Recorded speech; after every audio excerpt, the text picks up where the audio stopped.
పేరు అమర్. భారత communist party CPI Paderu మండల సహాయ కార్యదర్శిగా బాధ్యత నిర్వహిస్తా ఉన్నా. అల్లూరి సీతారామరాజు జిల్లాగా ఏర్పడిన తర్వాత రాష్ట్ర వ్యాప్తంగా నూతన జిల్లాలు ఏర్పడిన తర్వాత ప్రధానంగా అల్లూరి సీతారామరాజు జిల్లా కేంద్రమైనటువంటి పాడేరు మండలంలో పెద్ద ఎత్తున భూములు, ప్రభుత్వ భూములన్నీ కూడా అన్యాక్రాంతం అయితే ఉన్నాయి. అన్యాక్రాంతం అయితే ఇప్పుడు గడ్డపురం బొగ్గు కావచ్చు, చెరువులు కావచ్చు, రోడ్డు పోరంబోకు కావచ్చు, గ్రామకంట భూములు కావచ్చు. ఈ అంశాల్లో రోడ్డుకి ఇరువైపులా ఉన్నటువంటి రోడ్డు పోరంబోకు, గడ్డ పోరంబోకులు పెద్ద ఎత్తున అక్రమాలకి గురైతా ఉన్నాయి.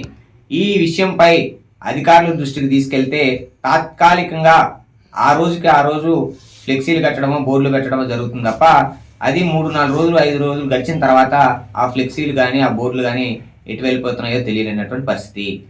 మేము పునాదేసి బేస్మెంట్ కట్టే టైంలో మాకు కనబడితే ప్రజలు కానీ, తెలిసిన మిత్రులు కానీ ఎవరైనా ఇక్కడ ప్రభుత్వ భూమి కబ్జా గురవుతుందని చెప్పేసి మా తెలియపరిస్తే మేము వెంటనే అధికారుల దృష్టికి తీసుకెళ్తే బేస్మెంట్ స్థాయిలో ఉన్నటువంటి ఆ భూమి దగ్గరికి వెళ్ళి బ్యానర్స్ పెట్టిన పరిస్థితి ఉంటే ఈరోజు వెళ్ళి చూస్తే ఈరోజు స్లాబ్లు కట్టేటటువంటి పరిస్థితి దాకా వచ్చింది.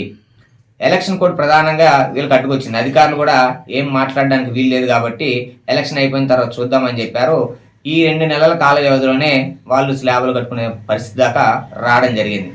ఈరోజు ప్రధానంగా అల్లూరి సీతారామరాజు జిల్లా పాడేరులో ఏం జరుగుతూ ఉందంటే చేతిలో క్యాష్ కొట్టు, సెలవు రోజు స్లాబ్ కట్టు అనే పద్ధతులు ఇక్కడ అధికారుల యొక్క వైఖరి ఉన్నది.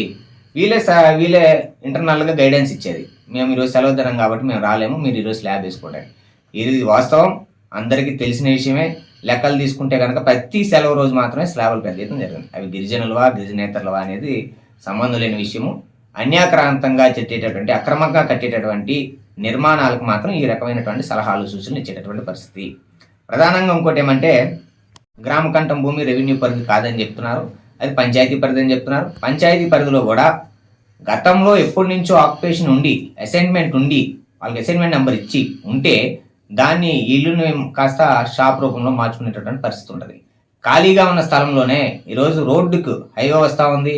ఆ హైవేలో భూమి గ్రామకంఠంది కానీ రోడ్డు పోరంబోకుది కానీ ఆక్యుపై చేసుకొని షాపుల నిర్మాణం జరుగుతూ ఉంది. ఇది సరైన పద్ధతి కాదని చెప్పి అధికారుల దృష్టి చెప్పాం.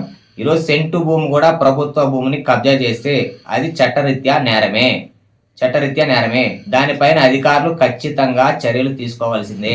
దీని విషయంలో మాత్రం భారత కమ్యూనిస్ట్ పార్టీ సిపిఐ ఊరుకునే పరిస్థితి లేదని చెప్పి చెప్తున్నాం. అలానే ఎల్పిసి విషయంలో కూడా నికర నీడ లేనటువంటి నిరుపేద కుటుంబానికి గృహ నిర్మాణానికి మాత్రమే ఎల్పిసి ఇవ్వాల్సినటువంటి అవసరం ఉంటుంది. ఈరోజు ఎల్పిసిలు తీసుకొని ఈరోజు షాపింగ్ కాంప్లెక్స్లు కట్టేటటువంటి పరిస్థితి ఉంది. ఖచ్చితంగా ఎల్పిసిలు ఇచ్చిన వాళ్ళకి కూడా మేము ఒకటే మండల రెవెన్యూ అధికారులకు అడుగుతున్నాం. ఎల్పిసిలు ఇచ్చిన వారికి మీరు పూర్తి స్థాయి ఎంక్వైరీ చేసి ఎల్పిసి ఇచ్చారా? ఆ వ్యక్తికి ఎటువంటి వాళ్ళ తండ్రులకు కానీ తాతలకు కానీ ఆ కుటుంబంలో జీవనోపాధి ఉండేటటువంటి భూములు ఉన్నాయా లేవా, గతంలో ఆయనకి ఇల్లులు ఆస్తులు ఉన్నాయా లేవా అని తెలుసుకొనే ఇచ్చుంటే సంతోషం. అది కాకుండా భూములు కానీ ఇల్లులు కానీ ఉండి వాళ్ళకి ఎల్పిసిలు ఇచ్చుంటే కనుక ఖచ్చితంగా అధికారుల మీద కూడా చర్యలు తీసుకునే పద్ధతిలో ఉన్న